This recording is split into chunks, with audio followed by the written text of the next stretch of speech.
السلام عليكم ورحمة الله تعالى وبركاته وإن سلامي دمان أخيارتا كحران يوتيوب كمعلن عقال قف كستoo naga mid wuxuu doonayaa in uu horumar sameeyo oo bulshada dhexdeeda uu ku noqdo qof saameyn leh oo karti leh laakiin sagaalkan waxyaabood aan rabo maanta inaan kula wadaago waxay ka dhigayaan qof daciif ah oo tabar daran ku soo dhawaada youtube macalin cigaal barta baraarujinta bulshada warintana muuqaalka gudagelin akhiir waxaan ka codsanayaa in muuqaalka like saartiin haddaad nagu cusub tahay subscribe tiraadid in sha Allah ta'ala sagaalkan qodob hadii aad iska ilaalisid waxaan noqonaysaa qof karti leh oo bulshada sumcad ku dhexleh laakiin hadii sagaalkan qodob aad isku aragtid calaamadahan sagaalkan aan kula wadaagayo waxa muujinaysaa in wali qaab daciifnimo ah u dhaqmaysid ama tabar dari ay kugu jirto qodobka koowaad wuxuu noqonayaa go'aan la'aan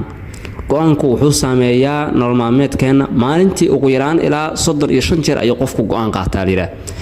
marka hadii badana ay ku saameyso wax la yiraahdo go'aan la'aan oo markii xaalad ku soo food saarto aad go'aan ka qaadan karin waxay muujinaysaa calaamad daciifnimo ay muujinaysaa siyaabaha laga yaabo in qofku go'aan u qaadan waayo waxa kamid ah cabsida kamid ah qofku inuu wax ka cabsado waxa kamid ah inuu isiraado go'aankaaga maxaa dib uga dhalan kara waxa kamid ah inuu qofku ganaax waxyaabo noocaas uu ka baqo laakiin waxaan ku sheegayaa habka loo taxliiliyo dhibaatooyinka ee go'aanka lagu qaato inta martid ee la tashi dadka la sameeysid in maxaa la yiraahdaa adiga tirkaagu maskaxdaada casharadii hore haysatid aad dib u raacdid istiqaara aad tukatid aakhirkii markuu dambayso in qofku go'aan qaadan karo oo in qofku go'aan qaadan kara hadii ay kugu liidato go'aan qaadashadu waxay muujinaysaa daciifnimo ay muujinaysaa in kugu jiro qofka labaad wuxuu noqonayaa waqti badan ku bixinta shaashadaha casrigan oo tiknoolajiyadu ay heerkii ugu sareysay marayso waxaanu badana waqti badan ku bixinaa isticmaalka smartphoneska iyo kombiyuutarada anagoo wax ka baranayna ama ku madadaalinayna laakiin hadii aadan xakameyn isticmaalka shaashadaha oo waqtigaaga ugu badan aad isticmaashid waxay yeelayn doontaa caafimaadkaaga maskax sidaasna waxa ku noqon doontaa qof daciif ah oo tabar daran qodobkeena saddexaad akhiir wuxuu noqonayaa niyadjabka degdega ah markasta oo aynu isku dayno inaanu horumar sameeyno runtii waxaan la kulannaa waxyaabo aan filaynin waxyaabo badan oo aan talada ku darsan ayaa soo baxa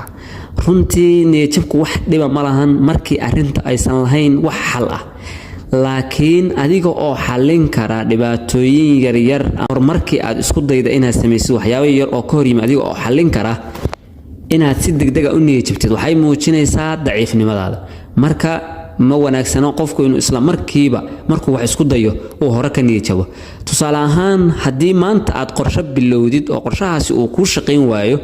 ama mid kale biri bilowday oo asna uu shaqeyn waayo maskaxdaada waa inaad ku haysaa in kuwa soo socda ay shaqeyn doonaan ee aad maskaxda gelin in aad tahay qof aysan waxba u shaqeynin akhiir qodobka afraad wuxuu noqonayaa naftaada oo aad xakameyn weydo ma aragtaa mararka qaar adigoo maamulahaaga ama dadka shaqo wadaagta tihiin iridooda ku xanaaqay ma laga yaabaa in marna maamulahaaga aad warqad ka hor jeexjeexday ma aragtaa mararka qaar qof waalidkiis ku warcelinay ma aragtaa mararka qaar qof bulshada markay laba kalima yiraahdaan hore kala dagaalay xakameyn la'aanta naftaada ama dareenada carada iyo waxa la mid ah hadaad xakameyn karin waxay muujinaysaa daciifnimadaada waxayna saameynaysaa dhaqaalahaaga iyo horumarkaaga sidaas daraadeed marka waa inaad isku daydaa inaad xakameysid naftaada akhiir qodobkeena shanaad wuxuu noqonayaa la noolaanshaha dhacdooyin hore hadii aad markasta xasuusan tahay oo aad maanka ku hayso waxyaabo hore kuugu dhacay runtii waxaad noqonaysaa qof daciif ah oo faciisa ka hara oo markasta ku howlan wax uusan waxba ka qaban karin si kasta oo aad u murugoto waxba kama bedeli kartid wixii hore kuugu dhacay kaliya cashar ka baro horeyna uga soco qodobka lixaad wuxuu noqonayaa ku dhicidda qalad hore markasta oo aan howl qabanayno waxaanu galnaa qaladaad waa sida iska caadiga ah wax dhiba ma lahan inaan qalad sameeyno laakiin inaan dhowr jeer aan ku celcelino qaladaad isku mid ah waxay naga dhigaysaa kuwa daciif ah waa inaanu qaladkii hore cashar ka baranaa oo hadduu mar kale nagu dhaco cashar ka baranaa oo aanu ku taxadarnaa inuu si dib dambe nagu soo dhici qodobka dood wuxuu noqonayaa nasiina la'aan shaqaynta maalintii oo dhan nasiina la'aan waa mid saameynaysa caafimaadkaaga jir ahaaneed iyo maskax ahaan ku shaqaynta nasiina la'aan waa mid ka dhigaysa qof tabar daran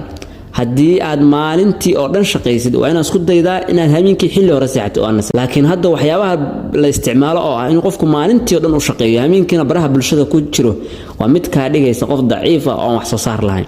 8 xaasidnimada ma u malaynaysaa in xaasidnimadu tahay calaamad lagu garto qofka daciifka ah waa muhiim inaan fahanno dadka kartida leh inaysan ku dhaqmin xaasidnimada waa caado xun qofkii caadadaas lehna waa qof daciif akhyaar qodobkan ugu dambeeya sagaalaad wuxuu noqonayaa ku noolaanshaha aaga nabad badanaa ma istiraahdaa shaqada aad ku jirtid ma ahantii kugu habboonay niyadaadu ma ku soo dhacdaa in haddii aad waxyaabo kala qaban lahayd aad nolosha maanta aad ku jirtid nolol ka fiican ku jiri lahayd haddana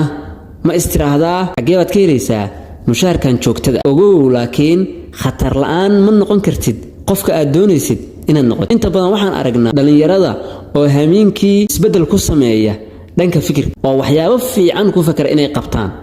laakiin subaxdii shaqooyinkoodii hore iska qabsada ka baqitaanka isbeddelada iyo guuldarrooyinka waa mid kaa dhigahaya qof daciif sagaalkan qodob haddii aad meel ku qoratid oo aad iska ilaalisid insha Allah taala waxaan rajaynayaa in aadan noqon doonin qof daciif ah oo tabar daran aadna ku jiri doontid dadka kartida leh oo aqoonta iyo xikmadda u saaxiibka leh bulshadana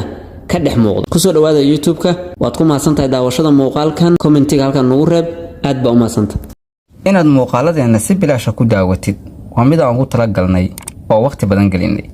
laakiin inaad hal subscribe nagu caawiso waa mid qaadanaysa wax ka yar hal second